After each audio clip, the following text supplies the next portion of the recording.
Some people like to call it going back to the basics, but I often like to argue this phrase because it's not going back to the basics, it's going forward from the basics. The problem with the phrase going back to basics is that people think that we are trying to return back to old times, which is not true. We have no problem to use the latest technology if it serves the sustainability objective.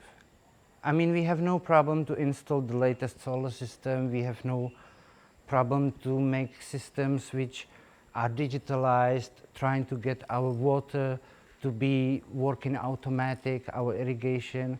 We have no problem. We are not trying to promote a caveman lifestyle.